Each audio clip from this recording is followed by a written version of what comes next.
Hello, everybody. Welcome back to another episode of our pandemic interviews. Today, I'm with a very good friend of mine, Jared Kirby. We've known each other for a few years, and I'm really excited to start talking to him because he's got a tremendous amount of experience, both martially as well as in theatrical. And I look forward to sharing his experience and his knowledge with all of you. So, Jared, thank you so much for joining us. Well, thanks for having me. Looking So, forward to chat. yeah, it's going to be a good time. So, when did you start your study of martial arts? Um, well, that's a difficult question because I got my start in screen and stage combat, and it was several years after that that I started actually pursuing sword fighting as a martial art. So I would say that aspect was more late 90s. Okay, so you stage and screen, you started studying the martial application in the late 90s. hmm Okay, very cool. And how did you get started in the theatrical side of it? It was, I have to give credit to the Minnesota Renaissance Fair. Uh, it was, I was 15 when I went for the first time, and there was a human chess match. I couldn't believe that all these people were sword fighting and quarterstaff and all kinds of stuff, and it was just spectacular. And afterwards, I was speaking to one of the performers, and they were saying, "Oh yeah, it's all choreographed and staged," because I had no idea that that was a thing. So it was that day that I decided someday I'm going to do that. Oh, And I actually, at that time, I had no idea how literal that would become. But I did. I think it was basically, I needed to graduate from high school. It took me another year, and then I moved down to the Twin Cities where the Renaissance Fair is held. And within another year, I auditioned for and was cast in that very chess match. oh, very cool. Yeah, I think it was 5 years after that that I had trained enough and auditioned and got cast in that very show. That's very cool. I've seen those at fairs up here in my side of California, and those are always fun. Mhm. We actually met in Scotland. You were traveling Yeah. to Europe and studying. Where did you go to study in Europe?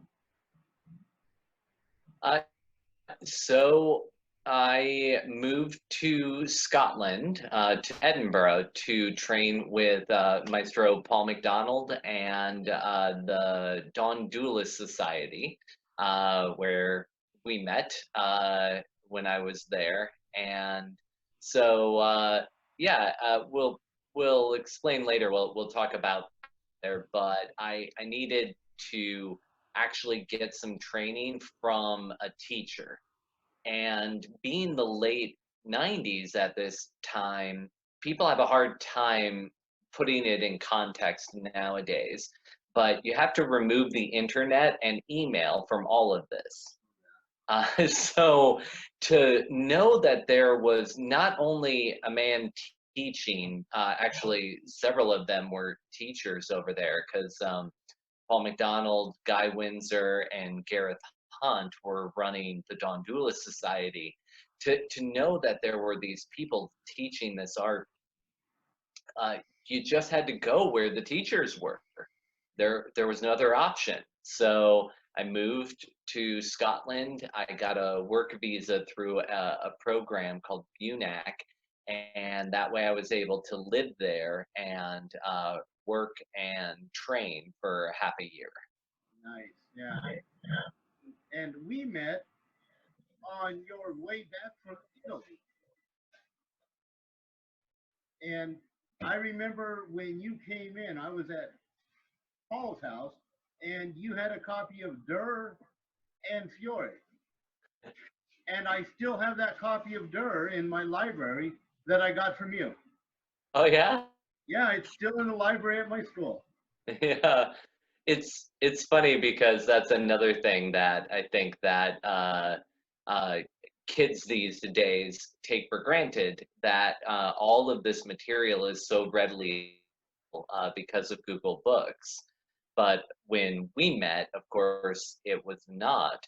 There was only one guy, Patrick Pugliese, who had gone and made photocopies of, I want to say, about 50 treatises that he then was selling photocopies of so people could get that information.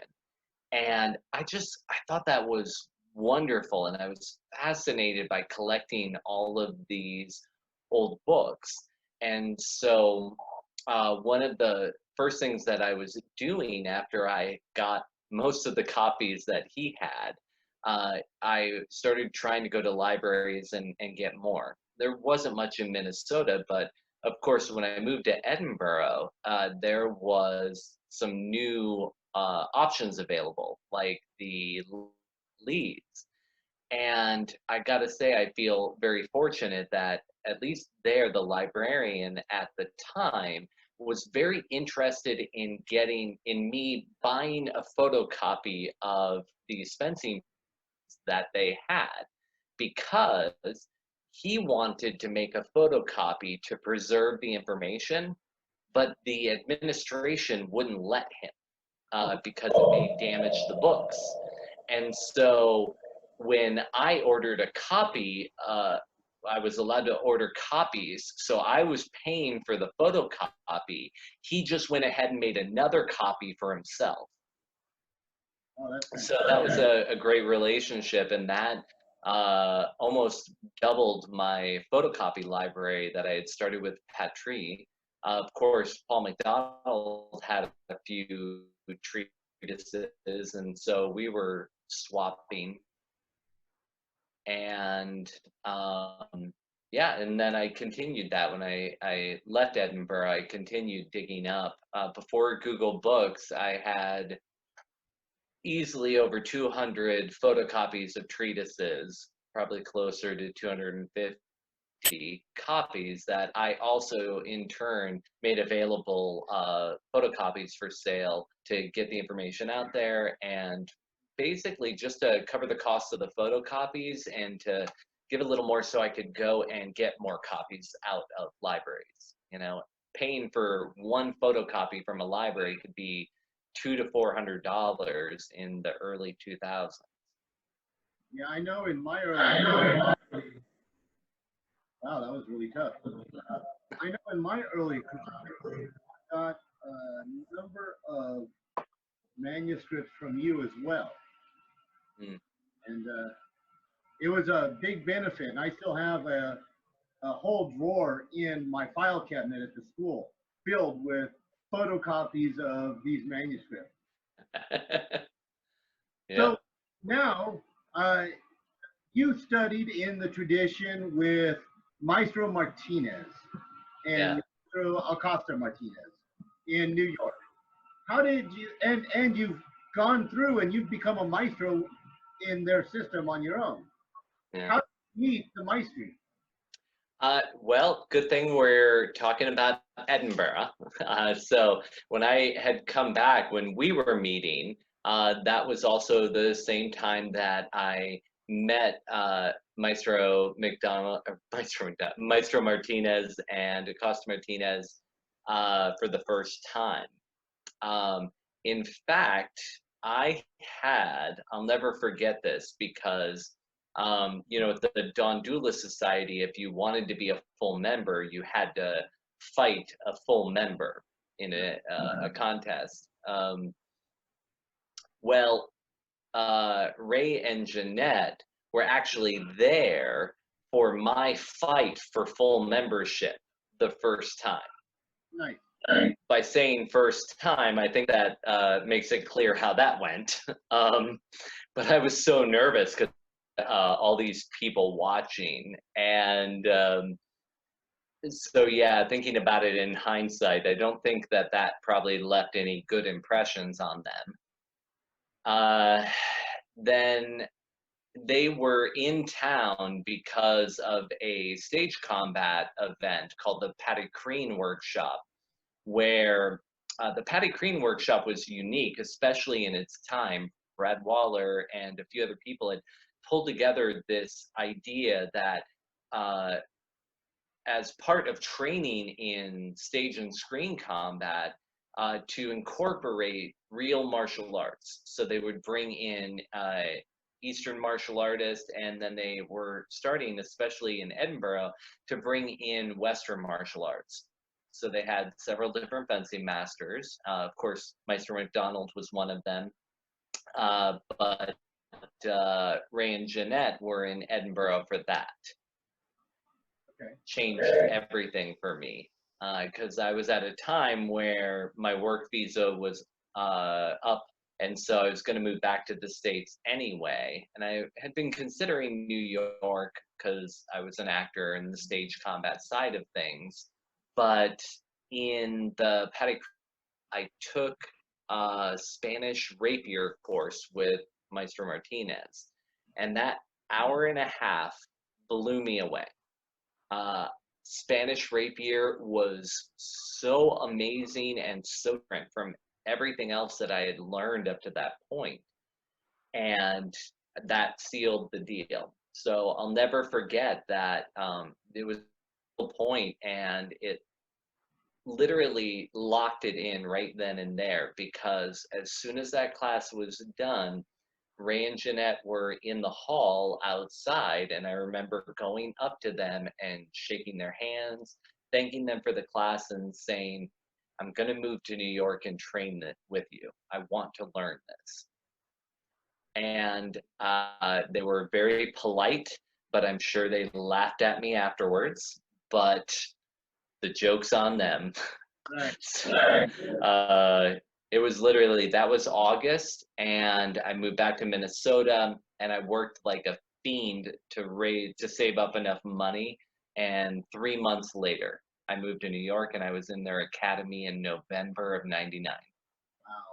Wow. So now as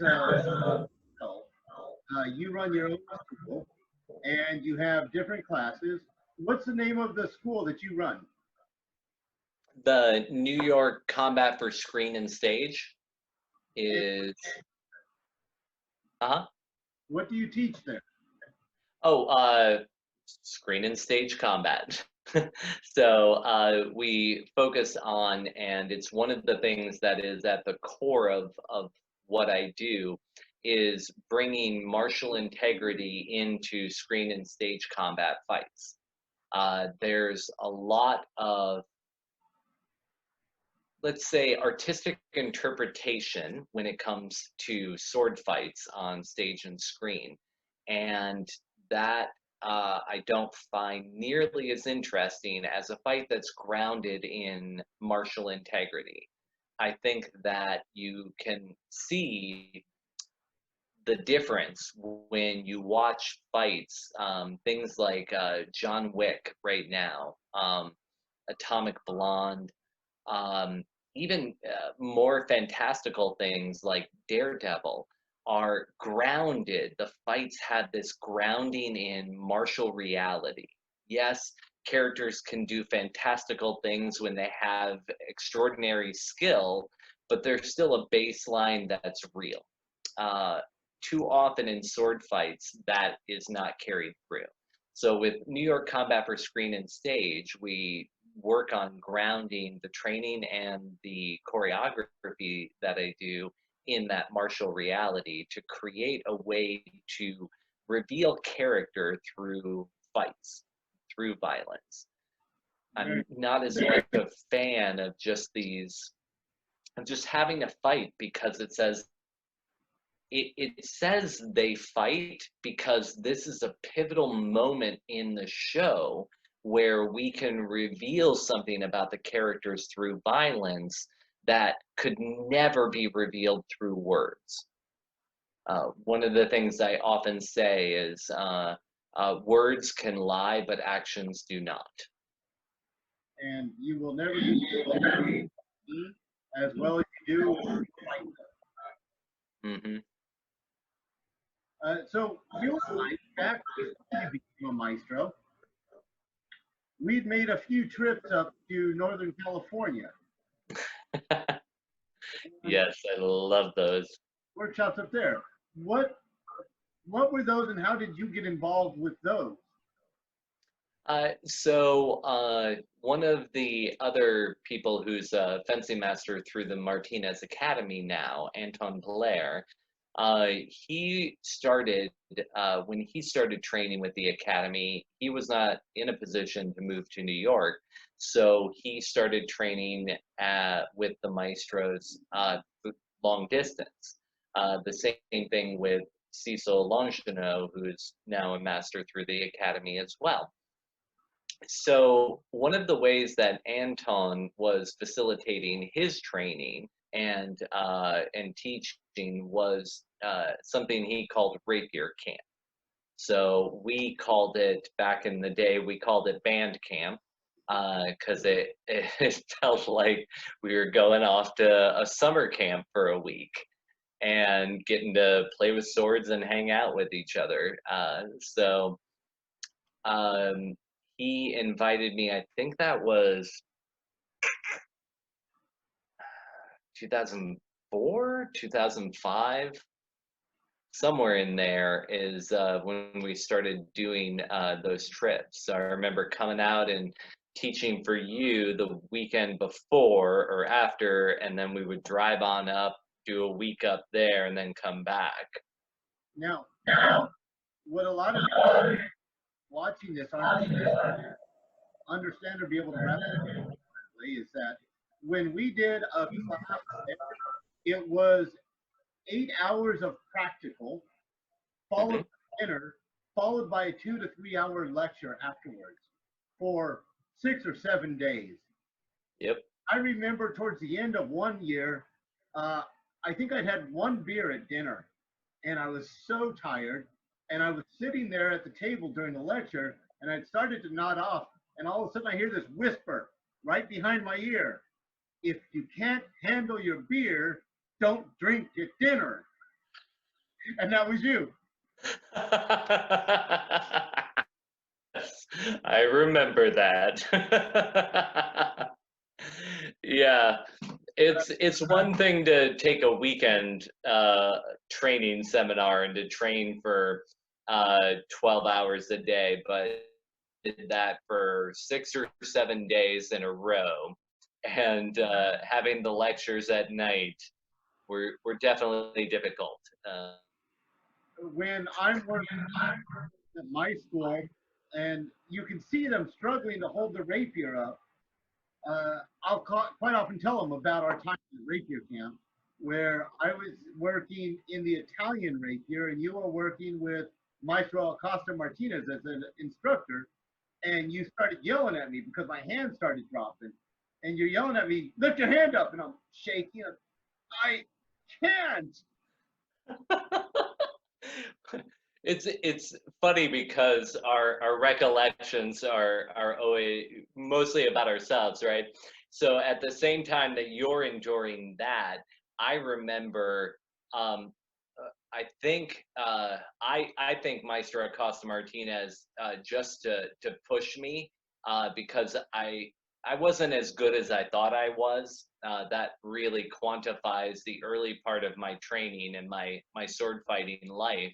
I thought I was much better than I was. And so I remember a lot in those classes, if you recall, she would say, okay, so go on guard. She put me on guard, and then she would spend 5 minutes talking, just talking about things, and I had to stay in the guard position.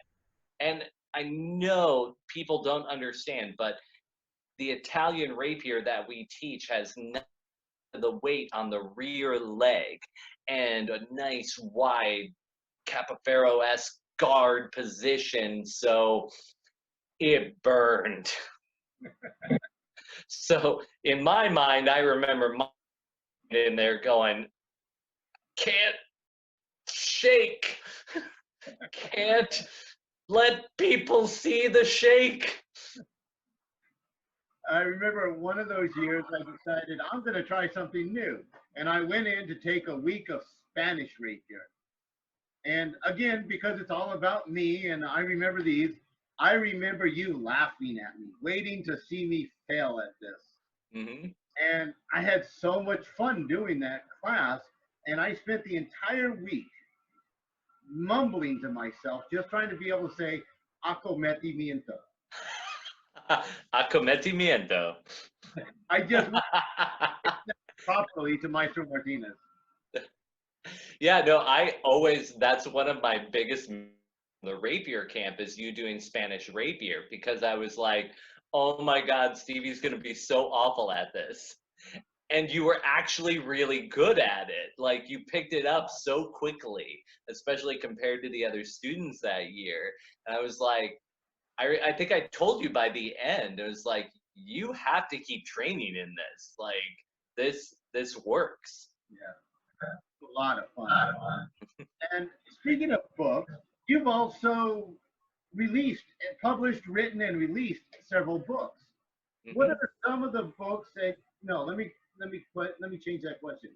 What is the book that you enjoyed doing the most? I I have to abstain uh, because I can't say that I've liked writing any of the books. Okay. I don't consider myself a writer. I don't enjoy the process. It's very interesting because, yeah, I think as of right now, I think I have 5 books under my belt. And I don't, every one of them I would consider closer to a traumatic event than an experience. Um, want to or I enjoy it. They have each been a subject matter that I am so passionate about the subject matter that I feel it has to be done. Okay. So, my third book, which is The Gentleman's Guide to Dueling, is a republication of Saviolo's second book, his Code Duello. And what I did was the information is so fascinating that I updated Saviolo's Code Duello to modern British English, and then also tried to create a modern grammar structure that would make it easy for somebody to read now.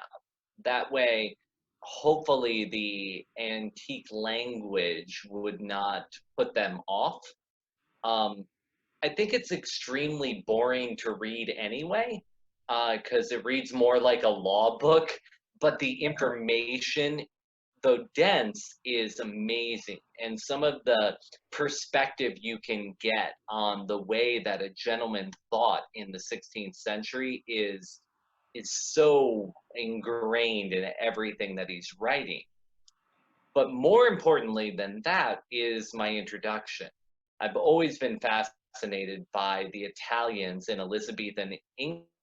And so I wanted, with Saviolo in particular, I wanted to create, and I did create, the most comprehensive biography about Saviolo that's been written to date. And that included going there to use the 4 data points that we have and try to find the location of his school, which we've never known. Which was in the Um, back. we know it was in the Blackfriars, and Aylward has a suggestion, but he's wrong. Other historians have suggestions, they're wrong. I was actually able to find the most likely place to date. And most of that relies on the fact that in the 90s, uh, London has this amazing law. If you're going to tear something down to build a new structure, you have to uh, tear it down, and then it has to sit vacant for, I think, 1 year, maybe 2, to allow the archaeologists to dig. Well, they did this in the 90s, and that is when they found a well that actually fits. So we have 4 data points. It's all in the book. But we know that his school was in a little street where the well is, at the sign of the Red Lion, within a bow shot of Belle Savage.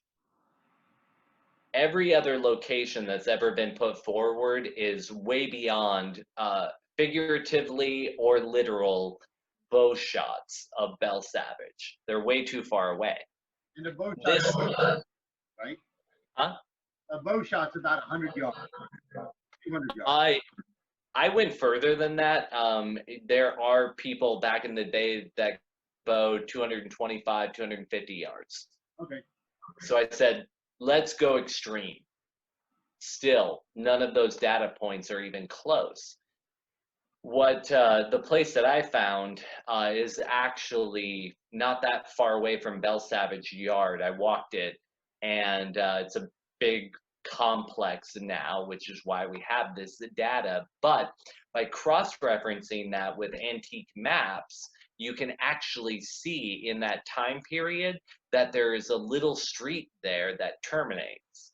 It's just a dead-end street. And now, because of this research, or because of that archaeology dig, we know there was a well there. So 3 out of the 4 data points fit. That's very cool. Yeah. So that was the inspiration. And I remember it's a long explaining most of the books that I've written. But when I was in London and I found this information, literally the dropping pin, I was in the building in Blackfriars down there. And when I realized this, I was separated by a wall. I was in a building that was actually still had the wall up that would have existed. And on the other side of that wall was the little street where the well was. And I went out with some friends, Ruth and Rachel from RC Annie, I met up with that night in London. And I was gushing and I was telling them all about it and they were all excited. And I remember Rachel going, so what does this mean? And I said, what? She's like, you discovered something that nobody knew before. What does this mean? And I just went, oh, nothing. There's like 3 people who care. Like, none of this has ever been done because I think the people in general care about this research. I do. And then I feel that it's imperative to put it out there and make it available to anyone that may care. I remember that you invited me to be an early reader, and I really enjoyed doing that work.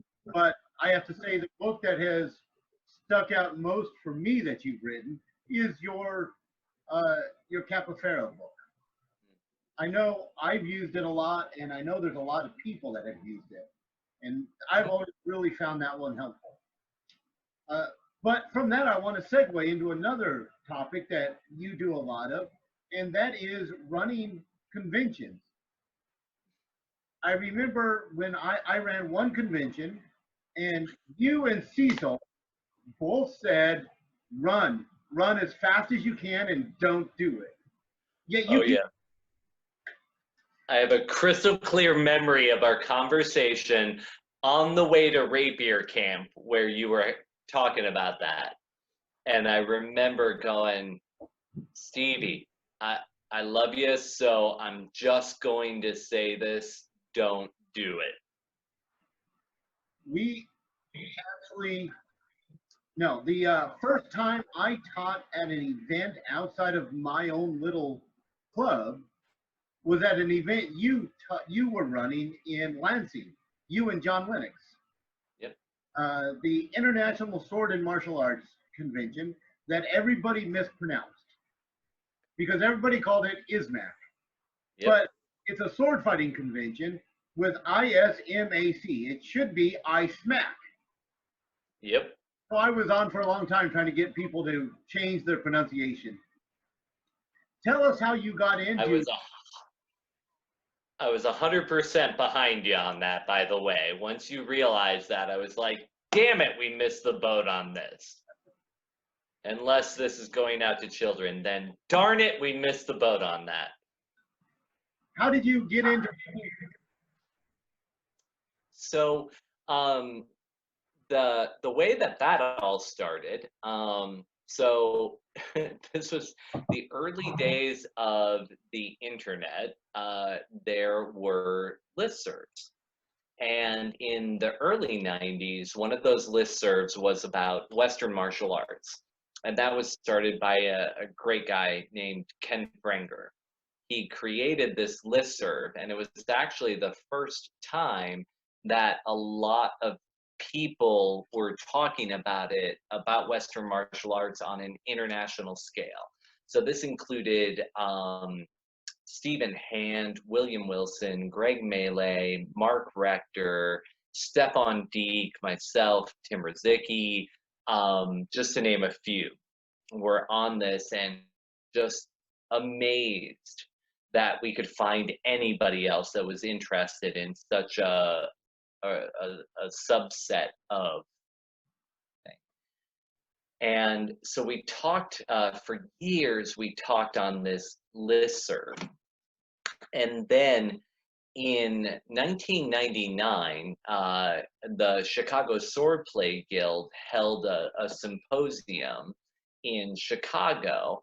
And so Tim Rizicki and I were in Minneapolis at the time. It was a perfect time, actually. It was that time I'd come back from Edinburgh, but hadn't moved to New York yet. And so Tim Rizicki and I went down to Chicago for this, and we met people like Dave Savett and oh God, he was so tall. I just remember Dave.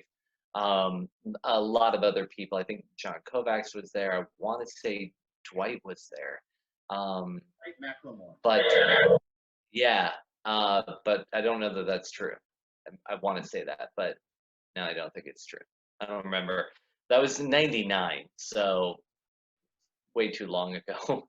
And anyway, one of the people that I met there was John Lennox. That's the first time that we ever met.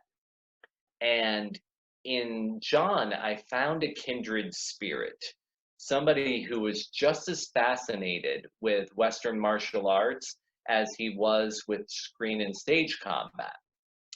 And so we talked, and he was a teacher at Lansing Community College, and he wasn't on the listserv. He didn't know the people who'd been talking for years about Western martial arts, but he had access to space in Lansing. And so we were talking, and we had such a great time in Chicago at that event. We said, you know, I said to him, if you can secure the space, get us space to work at, I'll talk to all these people and try to get them to come and teach and to train at an event like we had just done in Chicago. And that was the birth of ISMAC. ISMAC, yep. Actually, if you want to be literal, back then it was LISMAC or LISMAC, because we had Lansing International Martial Arts Convention. But it was this brilliant opportunity, and thanks to some grants, we got Stephen Handover from Australia, Will from Arizona, Stefan Deek, Ken Frenger was there. There's just in 2000, there was just amazing sample of people. And I'll never forget, because it was really hard to run that event, because there were 2 tracks running at the same time. So you could choose 2. You could choose this class or that class. So just to fast forward to Combat Con now, there are 9 tracks of classes, 2 presentations, TSL tournament, HEMA tournament, and probably something else going on. So you have 12 or 13 things to choose from in one given block. And I thought 2 was hard to manage. And not only did you run the events, and in 2000, I went to my first event, which was in Toronto. It was a WMAW event. And then I want to say it was '02 that I went to ISMAC for the first time. But while you were running that, you also used it as a way to help people. And you still do that at Combat Con, which I want to talk about as well, because we have to get the plug in for Combat Con. But you did things that were charitable work at these. And I remember one in 2007 in particular. And this goes Yeah, back. let me tie it in because we were talking about Petri. Unfortunately, Petri Puglisi, who most of us thank for getting our first copies of books, unfortunately passed away very early on in life, leaving a wife and 2 daughters. And the daughters were, by that point in time, starting to move into college age. And so we set up these fundraiser to raise money for the Puglisi family because I don't think he ever could have realized what an influence he had on me. We talked. Oh yeah, everybody. He was so humble. He never would have believed what an impact he actually made in the WMA / now HEMA. He never could have imagined the impact that he made. And so that always floored me because I don't think until he passed that I realized how important he was to me. So that's why we set up this charity fundraising event at ISMAC to to try to help the girls in college. And I remember one of the donations in particular because I donated. When I tell people that story, they always look a little confused until I explain what I'm talking about. I donated my head for a tonsure. Whoever won this would give me a tonsure. And the bidding was a lot higher than so original. And Jared, you won. You had so much fun shaving my head beyond stubble, smooth as a baby's bottom. And after you gave me this tonsure, 2 guys, Paul McDonald and Steve Huff, started feeding me alcohol because they wanted to write on the freshly cleaned skin. And I'll never forget being able to do that and help their family, and the benefit that we can come together. And one of the things I've noticed that us as a martial arts family, we really work together, and I love that bit. What sticks out? What sticks out for you? I have to say. Oh, go ahead, please.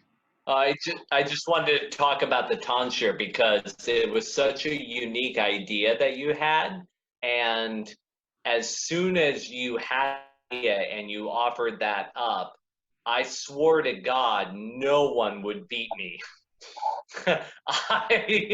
I was gonna be the guy shaving that tonsure in your head, and it only went that hot. Christy Sharon wanted to do it that badly also, and I told her, I don't care. You bid whatever the hell you need to, and I'm gonna beat it. And I had no money at the time, and so, but I recognized that it was one of those rare opportunities that I would ever have in life to shave your head. So I was gonna win. And yeah, I remember not only the joy of shaving that tonsure in your head, and it was baby skin smooth when we were done. And I remember them getting you drunk to write on your head. I remember visiting your hotel room. We had a mascot at that I called Bobo, and somebody had a big monkey suit as Bobo the monkey. So we had Bobo knock on your door, and you were so drunk, you opened the door, saw a life-size monkey, and punched it in the face. I think I screamed. But I just remember it was such a joy because not only that so much fun. I remember talking to you 2 weeks after ISMAC because the week after ISMAC, you taught at a Ren fair the whole weekend. And you forgot that you had a bald spot on your head and got the worst sunburn you ever had on your head. And I'll never forget you calling me up and yelling at me about it. Oh, those were such good times.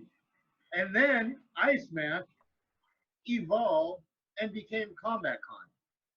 Can you tell us a little bit about Combat Con? Yeah, so ISMAC went for 11 years. We ran that event. And one of the reasons I was able, the last couple of years of that event, I was able to codify in myself the reason that I hosted that and put it together in the first place was it made a difference. There were people in those first 4 or 5 years that came to ISMAC and they met instructors that they're training with to this very day. Relationships and bonds, friendships that have endured and to today, those all happened at ISMAC early on. Towards the end, it was still phenomenal, but it wasn't having that same kind of impact. And I recognized that I wanted to continue to grow the world's understanding of Western martial arts and historical European martial arts. So that's when we shifted the idea. For me, I wanted to make sure that what we do was brought to a national stage and ultimately an international stage. I summarize it as this. I want Western martial arts and HEMA to become so normal that before I die, I overhear somebody say, I'm a martial artist. And the reply is, yeah, Eastern or Western? I want it to be that known by everyone in the world what we do. And that meant making this concept into bigger and better. And so I started exploring those ideas, and there was early on in the conversations, I'll tell you, the birth of Combat Con was a conversation with a man named Bruce Seeloff. And he ran big band events like Lollapalooza kind of band events. And I was like, wow, a lot of people go to band events. It's a really cool vibe. What would ISMAC and a band event look like? That was a really bad idea. But thinking about it in that way is what led to this idea that became Combat Con, where history and fantasy meet. We wanted to, and what I started to realize, I looked around at people I respect as sword fighters, right? You're doing this to this day because you were a geek when you were a kid. So am I. And when we think about the biggest names and the people I respect most in Western martial arts, 95% of them are geeks and play Dungeons and Dragons and all things. And so I realized we needed to create an event that would bring those people together again and see that just like when I was 15, I just wanted to go to a Ren fair. And it was through that experience that I realized, hey, I can sword fight too. So we wanted to create an event that would do exactly that, that would create this opportunity for people to come for really geeky reasons, but then learn and find that there are other geeky reasons that you can fight. There's also martial arts. And if you learn those sword fighting martial arts, you can keep doing these geeky things and they'll make you better at it. Like, so it's grown into what Combat Con has become. What year did you start Combat Con? The first con was 2011. 2011. So, wow, this is our 9th year for Combat Con. I know it's been a long road. Moving it to Vegas was very specific. If we looked at wanting to make it into a international event, we looked at where are the best places to do that, and really in America, it came down to Las Vegas and New York.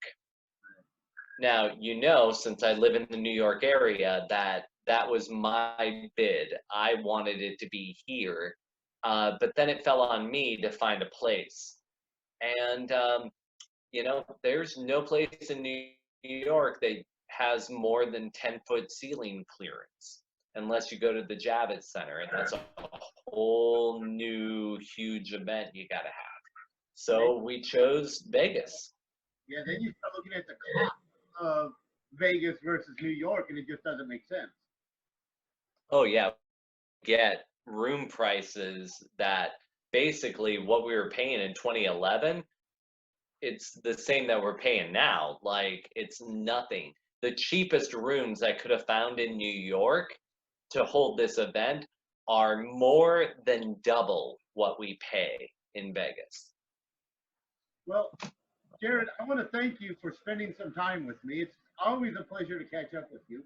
But I have been doing one thing with my interviews that I'd like to do with you.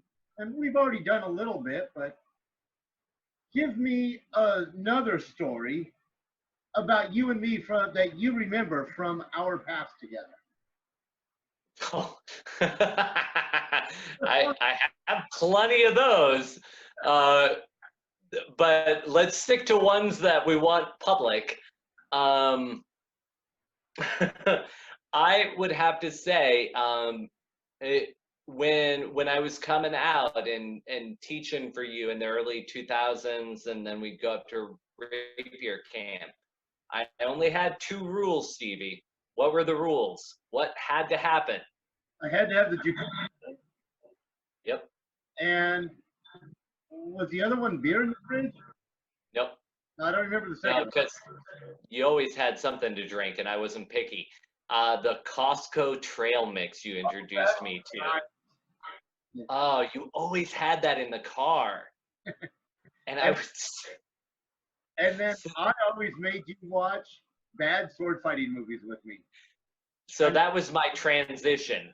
I'll never forget, my memory with you was the first time when you're like, oh, we have to watch these movies. And you made me watch, I want to say 5 awful sword fighting movies. Now, the benefit to being at your place for that extended amount of time is that you also have amazing movies. So I remember being at your place was the first time I watched The Black Swan and got through all of every Errol Flynn movie I watched at your house. But I don't remember those nearly as much as those awful ones you would make me do. And so I remember after the first time, I set a rule that we would watch 1 bad sword fighting movie. So I had to remember that. Because, oh yeah, you found awful movies. But I also remember then trying to find bad sword fighting movies that you didn't have and getting them for you. And I still have Barbarian Queen 2. the sequel. Did we even watch one? I don't think we even watched one. We went right to Barbarian Queen 2 because it's so much more bad. Oh, so many fun times. It's been such an honor and such a pleasure to know you and to watch not only our friendship grow and improve over the years, and our practice and our study, and to see our skills grow professionally, and to know that we are such close friends. And I love that bit. In fact, you know, one of my greatest memories was getting to go to your wedding. I have very fond memories of it. I'm so glad that you and Sue were able to make it. So thank you for spending the time with me. It's been a pleasure as always to talk to you. Yeah. We'll do it again. There's so much more to talk about. Best of luck with Combat Con, with your teaching, and with your study. All right, dude, that was a lot of fun, man. Thank you. That was awesome. Thank you. Anytime we get to reminisce, that's amazing. And until I get a chance to talk to you again, my friend, take care of All yourself. right. Well, that was a lot of fun. I really enjoyed talking with Jared, and I hope you enjoyed it as much as I enjoyed doing it. If you like this video and to watch more, please hit the subscribe button right below, subscribe to our channel, and please feel free to share these around so other people can enjoy the interviews and the videos on this channel as well. Thank you for watching.